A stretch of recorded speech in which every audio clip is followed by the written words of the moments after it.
Thank you, Phil, for the introduction. It's great to be here. It's a little cooler than it was Monday night when we were in town. We had a great night Monday. Governor Reynolds endorsed us for President of the United States. Doesn't get any better than that. But it was really, really nice. The weather was really nice outside. Then we went down to South Florida. We had the debate in Miami. So we had about 80 degrees and a little bit of mugginess still in Florida. And now back up here, my kind of warm Florida blood is now like, uh-oh, what am I in store for the next few months?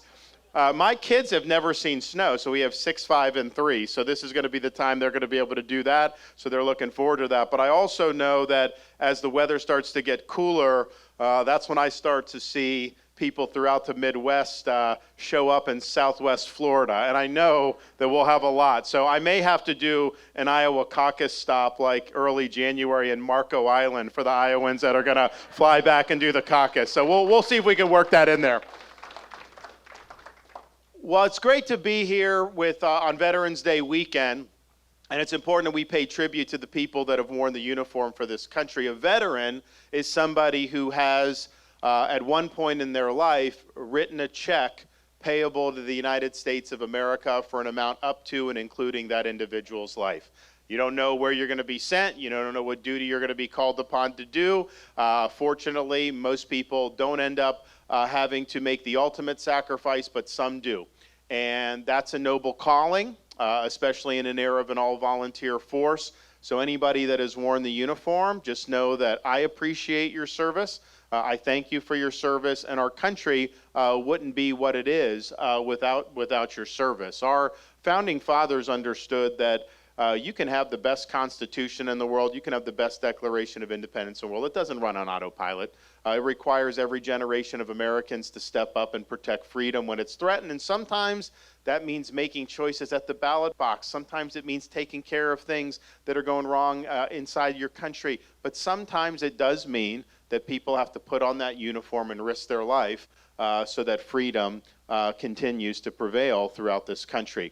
And if you look through the years, the different types of conflicts that we've been in, we're losing a lot of the veterans at this point from not only World War II, but even from Korea. You go back 10 years, you could always find a lot of World War II vets now. Like that generation is rapidly passing from the scene, and I think there's a danger that we forget what they did for us with that conflict, because the world was at the brink. Had they not done what they did, this country would be in a much different spot than it ended up being. So we really have a responsibility to carry on their legacy, to make sure kids in our schools understand the sacrifices that were made by people who served, whether it's Normandy, Iwo Jima, all these conflicts in World War II, of course Korea as well. Very, very important. So we'll do that. As Commander-in-Chief, I will have an appreciation for the veterans and the service to this country. And part of it is just, yeah, I'm a veteran, but part of it is when you're in those situations, you see firsthand what a lot of these vets went through. And particularly after September 11th, we didn't have a draft. It was all volunteer. You had conflicts in Iraq, Afghanistan. They drug on for a long time. And the same people were getting sent over and over again. I remember being in Iraq and be at like a landing zone, getting ready to get on a helicopter, and there'd be a soldier and a Marine, and these would be people that are like 24, 25 years old that had spent more time in Iraq and Afghanistan since they left boot camp than they have in their own United States of America. That's not a normal burden to place on people. And so, yes, we lost a number of great warriors. We have many more that were wounded in action and had physical wounds when they came back. But we had many, many more than that bore the invisible wounds of war, coming back with things like post-traumatic stress. We didn't necessarily do a good job handling that for most of our history. I think we're starting to do a little bit better now. But you have a situation where we still have 22 suicides a day from veterans. And that's almost always driven by mental health, substance abuse, and similar things. And we need to do something about that. And I think the reason why we haven't been able to do is because ultimately bureaucracy is not going to be able to solve this problem. I remember leaving active duty and they gave me a packet of like veterans benefits. I didn't really need anything. I was fine. But I look at it and I'm like, I couldn't even make sense of it. It was just ridiculous bureaucracy. So you have veterans out there, they don't even necessarily know where to go to get help. You go to the VA, that's like pulling teeth to be able to do something. But yet, we have a huge amount of support throughout our country for veterans. Veterans groups, charities, individual volunteers, businesses, you name it, people want to help veterans. So what we're going to do as president is we're going to transcend the bureaucracy. We're going to use a model like we have in Florida where someone goes in to, say, the VA, they get plugged into a portal. That portal links not just whatever government resources are there, every veterans group that wants to be plugged in can. Churches can be plugged in, individual volunteers, charities, businesses. So there's a need, all that goes out to all that, and boom, government has linked a veteran with services and then gets out of the way. That's how you're going to end up getting success for some of this. And you know, it may be as much as, it can be just a small thing that we may not even think is a big deal. Maybe you have a list of volunteers who are just willing to show up if a veteran's having a tough time. So you get that, vets have a tough time, shows up to the house, says, hey, you know, I'll go take you to lunch, and then they talk.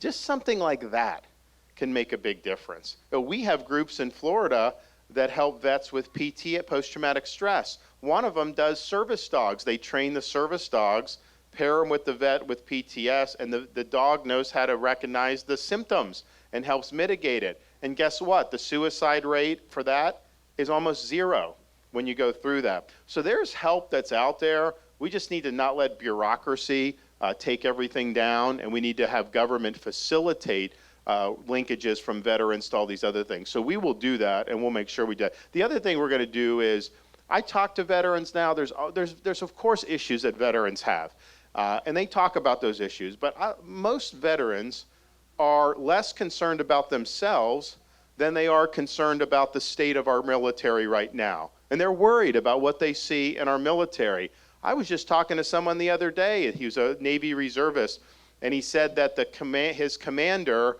the flag officer in command of his unit, was like, the specialties were like climate change and DE&I. And I'm thinking to myself, that is not what the military is about. It's not about social agenda. It's not about woke ideology. It's none of that. It's about achieving the mission. That is what the focus has got to be on. So you end up with a situation, our recruiting is at the lowest level since after Vietnam when the draft got abolished. You have morale that's low. You have promotions that are done not purely on merit, but by other considerations, which also hurts morale. We need a change. I mean, we need some help. So on day one as Commander-in-Chief, I'm taking out all the social experimentation, all the woke, all the political, ripping it out and throwing it in the trash can. We're going to be back to mission first. We're going to be back to focusing on merit. And that's how you recruit people. That's how you have a military that's going to be able to do the job to be able to deter conflict and to deter our enemies. And ultimately, the way you achieve peace is through strength. If we're strong, if we're able to back up our word, people are not going to want to mess with this country. Under Biden, people know that this is a president that's out to lunch. This is a president that they can push buttons on and they can take advantage of. And that's why the world is doing what it's doing. So help is going to be on the way there. We also look at, I look at what's going on with Israel and Hamas. And I said this, I was actually in Iowa the day it happened. And I said, it's important that we stand with Israel, but not just that day. In the days and weeks to come, you're going to start to see people blame Israel. You're going to start to see them try to kneecap their ability to defend themselves. And we can't have this moral equivalence between Israel defending itself and Hamas terrorists who perpetrated the massacre to begin with. So Israel has every right to defend itself to the hilt, and that means eliminating Hamas once and for all. And the idea that you would send money to the Gaza Strip. They say it's humanitarian assistance. That money will be commandeered by Hamas. Hamas right now has Americans held hostage. They have Israelis held hostage. They have other nationalities held hostage, and you're rewarding them by sending them money? Don't tell me Israel is to blame. If you're worried about Gaza civilians, that problem is Hamas's problem. Hamas is causing that. You should be telling Hamas to release every hostage and to unconditionally surrender. And when they do that, you're not going to have to worry about any of the other stuff. And then you see what's going on in our own country. I mean, look, I joke around like I was born and raised in Florida, minimum wage jobs, baseball player, trying to make something of myself. And so I end up getting recruited to play baseball. So I'm in New England, and I spend 7 years in New England. I joke to people for school, I'm one of the few people in the entire country that went through both Harvard and Yale and came out more conservative than when he went in. That's not easy to do, but I definitely did it. But even in those days where you had very left-wing stuff, I don't think students would have gone out and celebrated when the blood wasn't even dry on the Israeli victims, celebrated a terrorist attack like that. This is way beyond anything I thought was possible, as much of a low regard I have for some of the stuff that goes on in our universities. So you have this out there, you have angry mobs chasing Jewish students, they're running for their lives, and these universities are not doing anything about it. I can tell you this, when I'm president, I'll send the Justice Department after these universities. We're going to hold them accountable because they're basically violating the civil rights of these Jewish students by letting these angry mobs rule the halls and rule the streets there. And if you have foreign students on visas that are out there protesting in favor of Hamas, I'm canceling their visas and I'm sending them home. I don't have time for this. We got to start being smart. And that's why, I said when you have people in Congress, the squad, some of these people saying that we should be taking in Gaza refugees.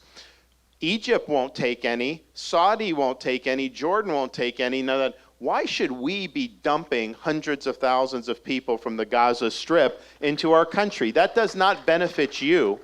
It does not benefit this country. And we've got to stop being politically correct when it comes to this. Some will say that, some are terrorists, but some are freedom fighters, all this other stuff. Look, they elected Hamas in the Gaza Strip, okay? They were cheering in the streets in Gaza when October 7th attacks happened against Israel. They were cheering in the streets in Gaza on September 11th, 2001, when Al-Qaeda knocked down the Twin Towers. I remember that very distinctly. So the question isn't, are all those people terrorists? The question is what type of culture do they have, and what would that mean importing that to the United States? The culture's toxic. They teach kids to hate Jews. The maps that they use in school did not have Israel even listed on the map, and they believe that Israel does not have a right to exist and should be eradicated. So why would you want to import that into the United States? Europe has done that. And you look at what's happening in Europe now, those were stupid immigration policies. So we're not going to make that mistake here in the United States. And yeah, we don't want the illegal immigration, of course. But our legal immigration system, if you want to come into this country, you should accept and support the founding principles of this country, and you should be willing to assimilate into this country. And if you're not willing to do that, that's not benefiting the United States. So we'll make sure. But so as you see that, one of the things first, when the attack against Israel happened, I knew it was going to change the Middle East because it's a 9/11. Actually, it's like 20 9/11s, how small Israel is. But then I also knew, just being governor of Florida, it was going to affect my state. I've got the second biggest Israeli-American population in the country. I've got a lot of back and forth, the people travel, friends and family. So lo and behold, a couple days later, I've got Floridians that are just stranded. Biden is not helping them. State Department, embassy, they're basically hanging these people out to dry. And so I'm like, all right. So I did an executive order, and we scrambled planes. We got them into Ben Gurion Airport, and we were able to rescue over 700 Americans and bring them back to the state of Florida.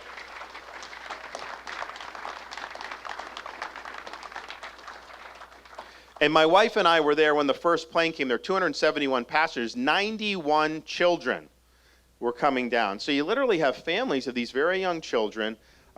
Some of them, had we not acted when we did, some of them may have ended up being taken hostage by Hamas. And so Biden sat on his hands, and we decided, we're going to spring into action and we're going to do it. But there was one family came down, and the mother, then they were from South Florida, and the mother just pointed to her young daughter and was like, the last 2 nights, she just said, I don't want any more bombs. I don't want any more bombs. No more rockets. I want Florida. I want Florida. I want Florida. So we were able to bring them back to Florida, get the job done. And then when the planes went back to Israel to pick more, we were able to bring a lot of donated supplies, medical supplies, helmets, Kevlar vests, you name it. We're able to do that. So we were able to step up and do stuff. So I knew that. The other thing I knew was it increased my resolve to do something about our own border here in this country, because Israel has some of the strongest border security in the world, and yet this still happened.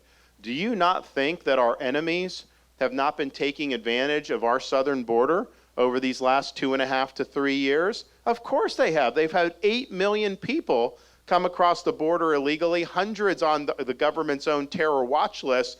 I said at the debate the other night, and the media got mad, that these DC elites, with their indifference to our own border and not wanting to control our own border, they are exposing you and your family to higher risk of fentanyl coming into your communities and terrorism. Oh, there's no terrorists that have come across the border. Do you honestly think out of 8 million, there's not one jihadist that decided to come? Of course there are. Give me a break. We know that there's bad apples that are coming through. So that's what our government has done.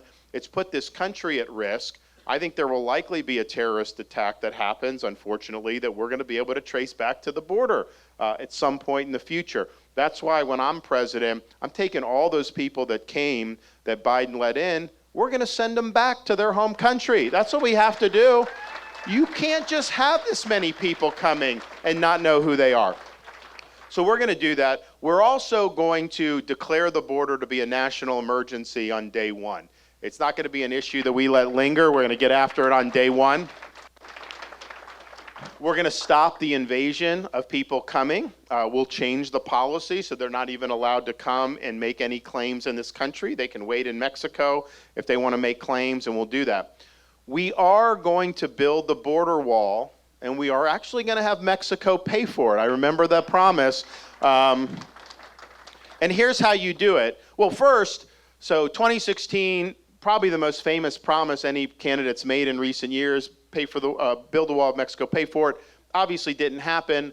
Donald Trump, about a month ago, he was in Iowa, and he said, well, there was no legal mechanism he could have used to get Mexico to pay for the border wall.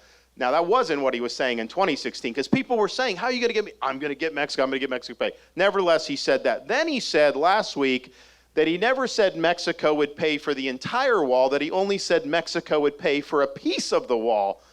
Come on. Then today, there was an interview that came out where he said that he did build the wall and he did actually have Mexico pay for it. Guys, don't whiz on my leg and tell me that it's raining, okay? That's insulting our intelligence. If he had built the wall, you would not have 8 million people that Biden would have been able to let in. That's the whole purpose of building a wall, so that people like Biden can't open the border. Otherwise, what good is the wall if somebody can just let in 8 million people? So it didn't get done, but here's how you do it. Yes, Mexico's just not going to fork over money. Of course not. The way you do it, and what he could have done and didn't do, you impose fees on remittances that foreign workers send back to their home country. Mexico, Central America, all over the world. There's $100 billion a year in remittances that get sent. Even a small fee would be enough to pay for the border wall. So we're going to get this done, because I'm sick of hearing talk about it. We had a hurricane in Southwest Florida that came by, knocked out these bridges. People said it was going to take 6 months. We got them rebuilt in a matter of days. When we put our mind to something, we get it done. So we're going to get that wall done. We have to get it done. But maybe even more important than that is the root cause of all the chaos at the border is the Mexican drug cartels. They are eating our lunch at the border. Human trafficking, sex trafficking, drug trafficking. The amount of fentanyl that's poured into this country is astronomical. The amount of deaths continue to mount. And the thing about the fentanyl is you are, and a lot of these are younger kids, high school, college kids. They will buy some pill thinking it's something else. If it's laced with fentanyl, it poisons them and they can die just off one pill. We actually had a baby, an 18-month-old in Florida. The family had rented an Airbnb unit. There happened to be fentanyl residue on the carpet. The baby was crawling on the carpet, came in contact with the fentanyl residue, and the baby died from that. So, how is this acceptable in this country? So the cartels are basically invading this country and they're killing our people. And the people in D.C. and in the media, they seem to think, well, there's nothing you can do about it. Really? I'm sorry, as commander-in-chief, you not only have a right, you have a duty to fight back when people are killing your citizens. And that's what we're going to do when we deal with these drug cartels. We're going to treat them like foreign terrorist organizations, and we are going to authorize the use of deadly military force. I guarantee you, they start trying to come through the border with the fentanyl on their back. We drop a couple of them at the border. You're going to see big-time change in behavior. They've been able to call the shots. No more. There's a new sheriff in town, not letting it happen anymore. I don't want to see these deaths. I don't want to see these families have their lives shattered any longer. We're going to stand up for the American people, and we're going to get the job done. You also look at all the problems that we're having in terms of the prices and the grocery and the gas and all this stuff, and that was induced by the government. I mean, it's important to point out it didn't just happen.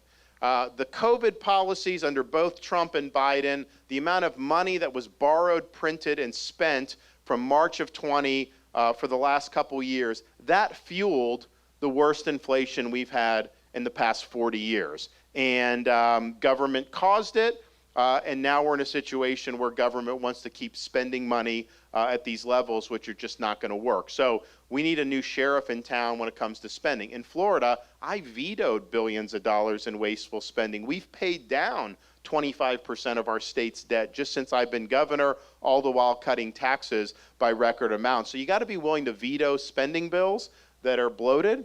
You got to be willing to hold Congress accountable. Ultimately, we're going to be pushing for term limits for members of Congress and a balanced budget amendment to the Constitution, because those are ways to make sure that we change Congress for the long haul. Another thing that's holding the economy back is Bidenomics, the executive orders, the rules, the regulations. We're taking them all on day one, putting them in a ball, pitching them in the trash can where they belong. We're going to liberate people from Bidenomics. The other thing is the bad energy policy that you see out of Biden. We're going to take the Green New Deal. We're going to take all of that, and we're going to nix it on day one. We're going to open up our energy here in the United States for production. We should be the dominant energy producer in the entire world. We should not ever have to go hat in hand to Venezuela or Saudi Arabia for any type of energy, and we have the capacity to do it here in the United States of America. That'll lower your gas prices, that'll lower energy costs across the economy, and it'll make us stronger as a country vis-a-vis Russia, vis-a-vis China, vis-a-vis Iran. So I think it's a no-brainer. So we will do that, and that'll make a big, big difference. Yeah.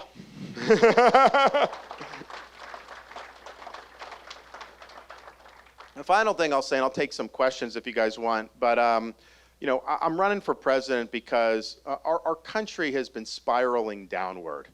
We see the economic problems, we see cultural problems, we see the problems with our military posture all across the board.